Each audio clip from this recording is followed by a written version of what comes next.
Well, good evening. It's Wednesday evening. We had to put a bit of a pause on our Bible study time, but I trust you are having a great evening and had a good day. We are getting close, or believe it or not, already halfway into January of the new year. And so I trust you had a time you're able to be with family over the Christmas season time and New Year time, and looking forward to a year, Lord willing, look forward to a year that has changes back to normality of some kind. So certainly endeavor to look forward to that, pray in that regard. But I'm glad you are able to join, and thank you for being and taking part. Where, as I mentioned, going through the Bible, doing a survey of every book, taking just a quick glance through some of the chapters, the highlights, verses, and so on, and just to kind of give us a look into the book and the perspective, who it's, of course, the penman, and of course, we've started Genesis. We're at from the beginning of Genesis. We're now at book 20, the book of Proverbs, if we just go in the order of which we find the books in our Bible. And so we're at the book of Proverbs, and of course, great insight. Psalm, of course, is a long book that we just finished, and uh, lots of great psalms in there, songs of praise, songs of help, psalms of prophetic for the Messiah. And so now we're into Proverbs. And so thank you for joining me, as I already mentioned, and we'll look forward to going through just snippets of this book. Looking at the book of Proverbs is, of course, a book of wisdom. It's written around 900 BC, collections, of course, of writings. But around that time, the majority of the penmanship would go to Solomon, although there are others, I'm sure, who contributed. And as we would find, of Asher, I believe, is one of them. But mostly of Solomon. And book on wisdom, chapter 1, chapter 3, verses 5 and 6. Familiar, probably, if I can read those to you. Proverbs 3, 5 and 6. Trust in the Lord with all thine heart, and lean not to thine own understanding. In all thy ways acknowledge him, and he shall direct thy paths. Verse 7. Be not wise in thine own eyes, fear the Lord, and depart from evil. Now, if you continue on reading, you'd find the actual physical benefit of that would be, it shall be health to thy navel. Now, as we look at it, say, well, what is a navel would be to the really to the core, the inside, if we could say, the heart. And doing some study, the kidneys was thought to be the very center, the core. The bowels would be the core. Health to thy navel, and marrow to thy bones. Um, Fearing the Lord, departing from evil. Physical benefits of that, as mentioned. Then in chapter 31, if you would read, Solomon, of course, writes, who can find a virtuous woman for a price as far above rubies? And so we find at the beginning of the book, of course, trust in the Lord.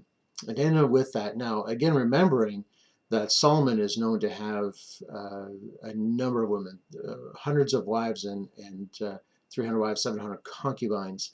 And a lot of those wives were political, of course, in that time and era, but and in concubines. And so here's a man who, um, as he talks about who can find a virtuous woman, and of course with his mother being Bathsheba, and so on, I'm sure he had some instruction there and did not follow, as we find that the heart of Solomon was turned away from the Lord because he did not keep to a standard of following the Lord.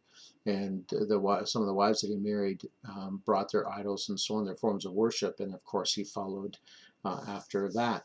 And so as we look at this, certainly we can glean some insight from the book of Proverbs, and looking at wisdom. Proverbs, written for all eras, of course. We can look at these, and some of the sayings we have in our day come from the book of Proverbs. Now, though many people may not know about it, Proverbs is known for its short instructions for living and having wisdom and being a wise person. It contains no stories or theology really in Proverbs, as many other Old Testament books do. But certainly, of course, it helps us for having and applying things that can give us an enjoyable life to live. Two strong principles emphasized in Proverbs includes listening to those who have gone on before us, such as parents, teachers, and some of the older, and we would say seniors.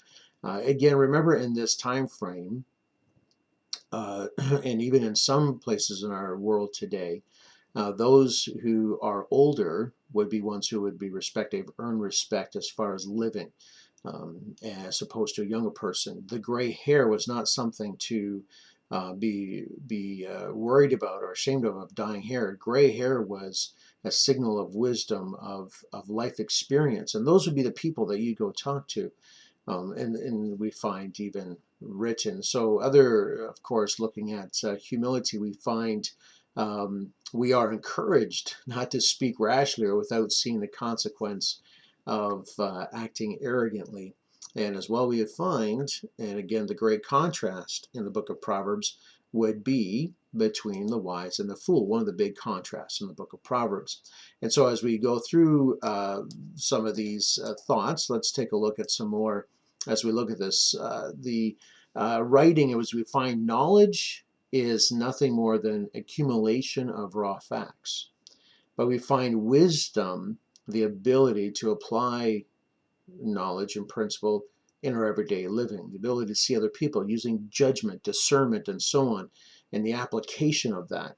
So we can be very book smart, but with so knowledge, we can be brilliant in knowledge, but we can be ignorant in wisdom. And so as we look through the book of Proverbs, Solomon gives, by inspiration of course, some practical things, and as far as wisdom, he reveals the mind of God on matters high and lofty and in common, ordinary, everyday situations. And so even, of course, if you know Solomon and the fact that he was, apart from God, was the wisest person, God gave him that because when God went to him in the book of Chronicles there, we find that God asked Solomon what he wants. And Solomon said, wisdom, to know how to judge thy people properly. So God blessed him with wisdom beyond any other person, also with riches and so on, but with wisdom. That's what Solomon wanted. Now we know, of course, to the end of his life, he followed and worshipped idols over the Lord his God. So he was not immune from that. And people traveled from all over the then world to hear of the wisdom of Solomon. And if you remember the account where he deals with an issue of two women who came in with one child, and they were both saying that that child was theirs. And of course, with the threat of dividing the child in half, the real mother, heart yearned for her child, was willing to give up her child and not see it severed. And so we find just the wisdom of Solomon there. We find matters pertaining to personal conduct, sexual relations, business, wealth, charity, ambition, discipline, debt, child rearing, character, alcohol, politics, and godliness, and so on are among the myriad of topics discussed here in the book of Proverbs. So really good application in everyday living. Let's look at some more verses as we find here in chapter 1 of Proverbs, if we will go there. Chapter 1 and verse number 5, and then we'll go down to verse number 7 of the same chapter. Solomon does approach his son, and of course he a few times says, son, listen to my instruction. Look at verse 5 of chapter 1. A wise man will hear. We could put in there a person. A wise person will hear and will increase learning, and a man of understanding shall attain unto a wise counsel. So wise counsel is not just talking to people who you know will agree with you. It is finding people of different situations. For example, financially, seeing a few different people who, and talking with them, gaining or asking counsel and advice and attaining wisdom through people who have knowledge and applied themselves and show them proof of wisdom in financial matters and so on, and getting someone who will tell you what you need to hear, not just what you want to hear. Look at verse 7 of chapter 1. Their fear of the Lord is the beginning of knowledge, but fools despise wisdom and instruction. So fools despise it. They don't just not listen to it, but despise is to have contempt for. You think, man, that's pretty. So why would a person do that? And it's because of their where their heart is at. Now, verse 8 of chapter 1, he says, "My son, hear the instruction of thy father, and forsake not the law of thy mother." And on he continues through the book of Proverbs and teaching his son. Let's go to chapter 4, if we could, and look at verse number 5. So if we go to chapter 4 and look at verse number 5, says this, "Get wisdom, get understanding, forget it not, neither decline from the words of my mouth." Decline, or to go away from the words of my mouth. So Solomon is telling his son, if you'll listen, and get wisdom, learn it. Now, it's not just listening to someone and how they explain something, but it's also paired with observing how one person lives or does so. So we have instruction both verbally and how one is living, or their um, actions. Chapter number 8, we have, and a couple verses here in chapter number 8, if we would go there. Of course, the fear of the Lord is the beginning of wisdom. Knowledge of the holy is understanding. But we're going to look at chapter number 8 and look at verse number 13, if you would, and verse number 14. "The fear of the Lord is to hate evil, pride, and arrogancy, and the evil way, and the froward mouth do I hate." Let's take just a couple minutes, not too terribly long. I don't want to keep you a great length of time here. But let's look at verse number 13, the fear of the Lord. Here we have um, a reverence, an understanding of sometimes fear of the Lord, of his chastisement and so on. But we find coupled with a relationship with the Lord, and understanding because of what the Lord does for my good. So we have the fear of the Lord is to hate evil. Uh, Wickedness, and so on, that would be rooted in, of course, as we'll look at the first one, pride. So we have evil is to hate evil. Now we have a semicolon there. And so we have pride, and not a pride in the sense of, for example, a sibling or a family or a friend or something has made an accomplishment. Say, hey, really proud of you. Um, in a sense of what we're saying is we rejoice in their accomplishments, or and so on. But that's not it. This is a pride that is self-seeking, self-serving, and arrogancy. And again, here we have the next word is arrogance, arrogancy, pride and arrogancy, hand in hand, and the evil way, and the froward mouth. Here we have a perverse mouth. Another word, fraud, perversity or fraud. Do I hate, God says. So perverse, the froward. God says he hates that. So the fear of the Lord. Counsel is mine and sound wisdom. I am understanding. I have strength. Again, speaking of wisdom. So the fear of the Lord is to hate evil. Now we, know that, we shouldn't hate people, and God doesn't hate people. We find the fear of the Lord is to hate evil. And again, we can love people we can love people who do evil things without loving the evil things that they're doing. So the fear of the Lord and understanding that. Summarizing the book of Proverbs, of course, as we find with other books, there's no plots, there's no storylines. It's accumulation of things that help us in our everyday living, and myriads of things. As we find the book of Proverbs speaks of wisdom. Wisdom takes center stage here in this book. It's grand, divine, and wisdom that transcends the whole of history, peoples, and cultures. And as we look at wisdom being applied, it can be applied to anyone, and we see the magnificent treasury of wisdom in the person who is wise. But we also see the shame, the sadness of the fool who rejects, will not listen, and despises wisdom.